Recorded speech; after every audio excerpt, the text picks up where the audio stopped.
नमस्कार। मैं सुनील कुमार आपका स्वागत करता हूं आपके अपने चैनल क्या ऐसा होता है।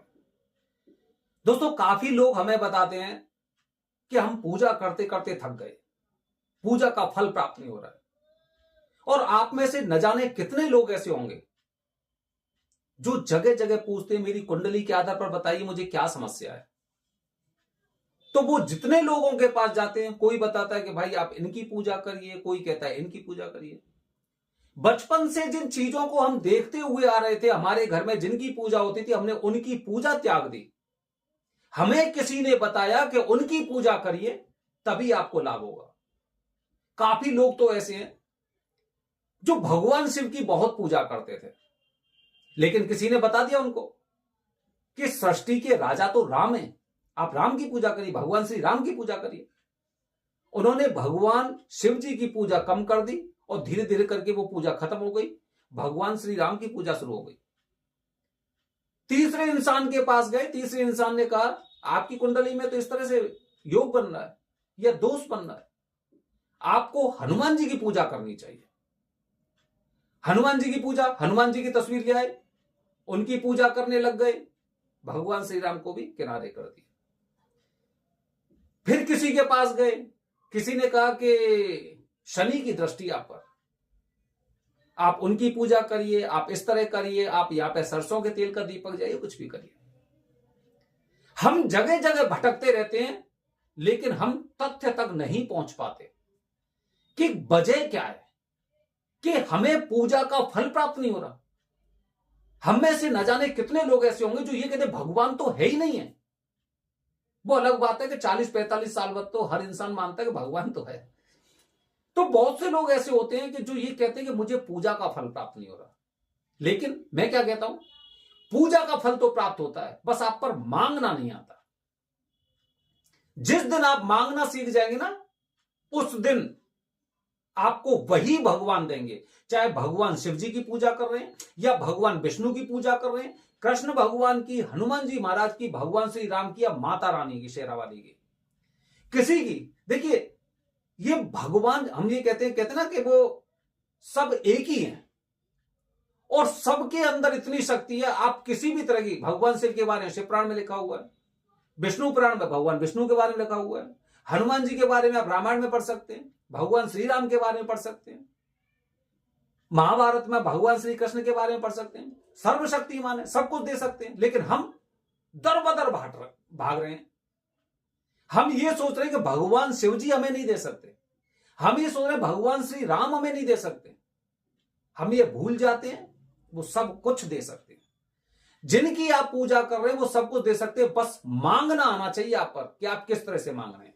उदाहरण के लिए दोस्तों, एक बेटा अपने पिताजी से पैसा मांगता है, पापा जी मुझे कुछ पैसे चाहिए, मेरे पास पैसे नहीं है। हल्का सा गुस्सा हुआ, नहीं है, ठीक है मत दो मुझे, मैं किसी और से ले लूंगा। इस तरह की हम हरकत करते हैं। हम थोड़ा सा एक गलत स्वभाव के अनुसार और उनसे ऐसे बातें करते हैं जैसे कि हमने उनको पहले कर्ज दिया था, अपने कर्ज को वापस मांग रहे हैं। और एक इंसान हंस के, पापा जी मुझे पैसे की जरूरत है, नहीं है पैसे मेरे पास, अरे पापा जी दे दो, बाद में लौटा दूंगा, फिर दे दूंगा, ऐसे कर दूंगा।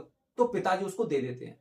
दोनों लोगों के मांगने में अंतर है, दोनों लोग जिस तरह से मांग रहे हैं उनमें मांगने में अंतर है, लेकिन फिर भी वही पिताजी एक को दे देते और दूसरे को नहीं देते। क्योंकि मांगने का तरीका, जब जिस दिन आप मांगना सीख जाएंगे ना, उस दिन आपको सब कुछ प्राप्त होगा और वही भगवान देंगे। उदाहरण के लिए दोस्तों बता रहा हूं, उदाहरण के लिए जो इंसान भगवान शिव जी की पूजा करते हैं, काफी लोग बताते हैं इतने सालों से मंदिर जा रहे हैं अभी तक कुछ प्राप्त नहीं हुआ, काफी सालों से जल चढ़ा के आ रहे हैं अभी तक फल प्राप्त नहीं हुआ, इतने साल पूजा करते करते हो गए, 16 सोमवार के व्रत रख लिया हमने, प्रदोष का व्रत रखा हमने, महाशिवरात्रि का व्रत रखा, लेकिन फायदा नहीं हुआ, कुछ भी मिल नहीं रहा। फिर कोई इनके दिमाग में भर देता है कि वो तो पहले से ही शमशान में रहते हैं, उनके पास क्या है, अरे मांगना तो उन भगवान से मांगो, तो इधर भटक जाते हैं। भगवान शिव भी आपको देंगे। आप शिवपुराण पढ़ेंगे ना, तो शिवपुराण में बताया गया है जब सप्तऋषि भगवान शिव जी के पास गिरिजा माता का संबंध लेकर गए थे, और जब वो पक्का हो गया, तो जब वो नाई गया था ना वहां पर, तो नाई को भगवान शिव जी ने थोड़ी सी विभूति दी थी और उसके साथ जो गया था उसे भी दी थी। तो दूसरे इंसान ने तो फेंक दी, नाई ने रखी और जैसे ही घर में पहुंचा तो सब की सब स्वर्ण का हो गया। कैसे हुआ? हर कोई दे सकता है लेकिन हम मांगना नहीं जानते। तो वही भगवान शिव आपको भी देने वाले हैं, बस आप पे मांगना आना चाहिए। उदाहरण के लिए बता रहा हूं दोस्तों कि उदाहरण के लिए आप कैसे मांग सकते हैं। पहला उदाहरण दे रहा हूं आपको हनुमान जी महाराज का। हनुमान जी का चालीसा पढ़ रहे हैं, हनुमान जी की तरह तरह सेवा कर रहे हैं, लेकिन हनुमान जी कैसे प्रसन्न होते हैं? भगवान श्री राम के नाम से। उनसे कहिए, हे श्री राम भक्त, हे श्री राम सेवक, जिस तरह से आपने भगवान श्री राम के कार्य पूरे किए थे, जिस तरह से आपने सीता माता का पता लगाया था अथाह सागर को पार करके, तो हे श्री राम भक्त, जिस तरह से आपने भगवान श्री राम के कार्य पूरे किए थे, उसी तरह से मेरे ऊपर भी कृपा करिए। मुझे अपना बालक समझिए। मैं भगवान श्री राम की प्रजा में एक छोटा सा नागरिक हूं। मेरे ऊपर भी कृपा करिए, क्योंकि अगर मेरे ऊपर कृपा नहीं हुई तो भगवान श्री राम का नाम बदनाम हो जाएगा। लोग उन्हें दाता राम बोलते हैं, राजा राम बोलते हैं, और जब उनकी प्रजा दुखी होगी तो सब आप पर उंगली उठाएंगे। महाराज करिए, हनुमान जी महाराज देंगे। अच्छा, भगवान शिव का बताता हूं आपको। भगवान शिव का दोस्तों, भगवान शिव के बारे में जब आप शिवपुराण में पढ़ेंगे ना, कुबेर महाराज का नाम सुना होगा आपने। कुबेर कौन थे? कुबेर पिछले जन्म में गुणनिधि थे, उनका नाम था गुणनिधि। और गुणनिधि कौन थे? गुणनिधि के पिता का नाम था यज्ञदत्त।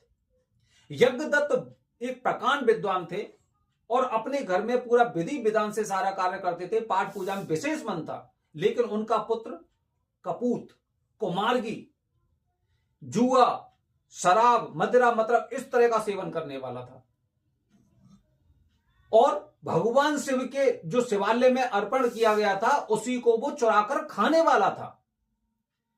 तभी उसके प्राण पखेरु हो गए। इस तरह से मैंने अपने वीडियो में बताया आपको। लेकिन उसके पश्चात भी मरते हुए उन्हें भगवान शिव का नाम लिया और वो परम पद को प्राप्त हुआ। तो हमें भगवान शिव से कैसे प्रार्थना करनी चाहिए? हे देवों के देव महादेव, जिस तरह आपने एक चोर को कुबेर पद दिया, एक कुमार्गी को जो अपने धर्म के विमुख था उसे आपने परम पद दिया, वैसी ही कृपा मेरे ऊपर करिए। सुनेंगे? आपके सुनेंगे। और बता रहा हूं, भगवान विष्णु को भगवान शिव जी ने सृष्टि का राजा बनाया, इसीलिए उन्हें बोलते हैं सृष्टि के पालक। तो उनसे कहिए, हे देवों के देव महादेव, जब से आपकी पूजा प्रचलित हुई, भगवान विष्णु की सत्यता को देखते हुए आपने उन्हें सृष्टि का राजा बनाया है, ऐसी ही कृपा मेरे ऊपर करिए। कहिए ना उनसे। आप तो गए जल चढ़ा के आ गए बस, और फिर भगवान से प्रार्थना कर रहे हैं कि मुझे कुछ मिला नहीं। मांगा कहां है आपने? आप पे मांगने का तरीका ही नहीं था। और उदाहरण दे रहा हूं आपको। तीसरा उदाहरण, एक वेश्या थी।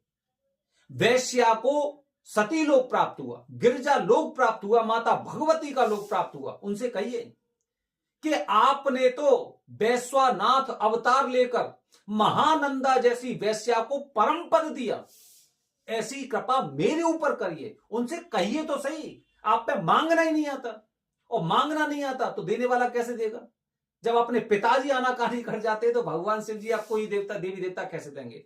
इसी तरह से दोस्तों, भगवान श्री राम से ऐसी प्रार्थना करिए, भगवान श्री कृष्ण से इसी तरह की प्रार्थना करिए, आपके सारे काम बनेंगे। बस आप पर केवल मांगना आना चाहिए कि किस तरह से मांगना है, क्योंकि मांगने के तरीके से ही निर्भर करता है कि आपके और उनके बीच के संबंध कैसे हैं। अगर आप छोटी छोटी बातों में गुस्सा होकर चले जाते हैं तो निश्चित रूप से आपके पिताजी भी आपको वो चीजें नहीं देने वाले। और अगर आप उनको थोड़ा सा मना लेते हैं, अपनी बातों में फंसा लेते हैं, अपनी बातों के कहने के लहजे के अनुसार अगर आप उन्हें खुश कर देते हैं तो निश्चित रूप से आपके पिता ही दे देते हैं। और जब पिता देंगे तो परम पिता भी देंगे। बस आपको मांगना आना चाहिए। तो दोस्तों, आज मैं अपने वीडियो के माध्यम से आपको बताने का प्रयास किया है कि ये मत सोचिए, भगवानों को मत बदलिए, किसी के कहने में मत आइए। हर भगवान, सनातन धर्म के हर भगवान में ये ताकत है कि आपको मनवांछित फल दे सकते हैं।